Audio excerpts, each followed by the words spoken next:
The road to the Dome for the North Scott Lancers wasn't exactly straight and smooth. Coming into the new-look football season that was delayed due to the pandemic, optimism was high for the kids from Eldridge. My class, us seniors, 3 years in a row, we've seen teams get stopped in the quarterfinals, and every year, teams keep coming back, but we really want to break that hump this year. That's definitely our goal, is to go to the Dome, Cedar Falls. Those regular season games are more meaningful now, but, we're planning on going all the way in the postseason, so we still plan on having a full 13-week schedule. The Lancers started out 2-1 out of the gate, but then after a hard-fought 7-0 battle over Central DeWitt in week 3, a COVID outbreak at the school would force the Lancers off the field for 22 days, missing 2 games. And we talked about, our responsibility on trying to get the community spread to go down. And we also, we talked a lot about the end of the story's not written yet. We're going to get a chance to play football again. And, how that story ends is up to us. There's a lot of emotions going through. I think everybody in our community is feeling, a big range of emotions. And, disappointment's one of them, not only for, our family, our whole football family, and our whole community. I mean, it's just, it feels like a gut punch, but, we'll come out the other side stronger.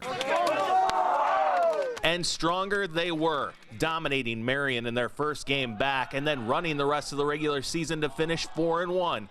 After a first-round bye in the postseason due to a COVID outbreak at Burlington High School, the trip on the way to Cedar Falls entailed victories over 5th-ranked Assumption and 8th-ranked West Delaware, finally ending the quarterfinal jinx and sending the Lancers to the Dome.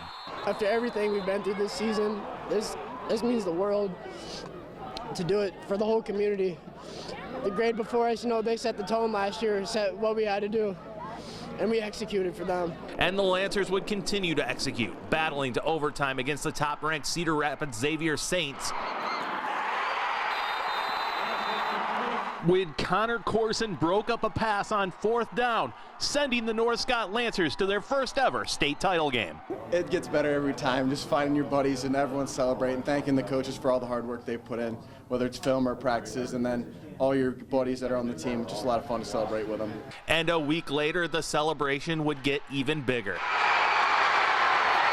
The North Scott Lancers playing nearly flawless football against the 2nd-ranked Harlan Cyclones, setting a state record with 7 interceptions, 4 by junior Connor Corson, also a state championship game record, impressing the Lancers coaching staff. I wanted out walking up the tunnel. I turned to him and said, "Why'd they ask you to come down here?" I had 4 picks, coach.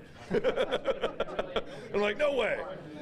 And I knew we had a bunch, but I didn't realize we had 7. And I didn't know he had 4. Nah, I haven't really played as good as a game as this was, and it really hasn't set in yet. It'll probably set in this weekend maybe.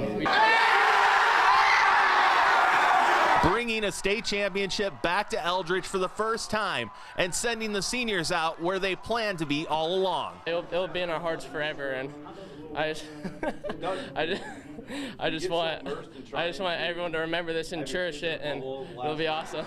And giving a father and son a chance to celebrate together the achievement of the ultimate goal in high school football. I don't know if you could ever, coaching your own son's really tough. When your dad coaches and, all the way through Little League sports and stuff like that, and, it's hard. But, to have a moment like that with him on the field, winning a state title with him, it was, can't put into words, it was really special, very special. With the Class A state champion Lancers, Kevin Core, KWQC, TV6 Sports.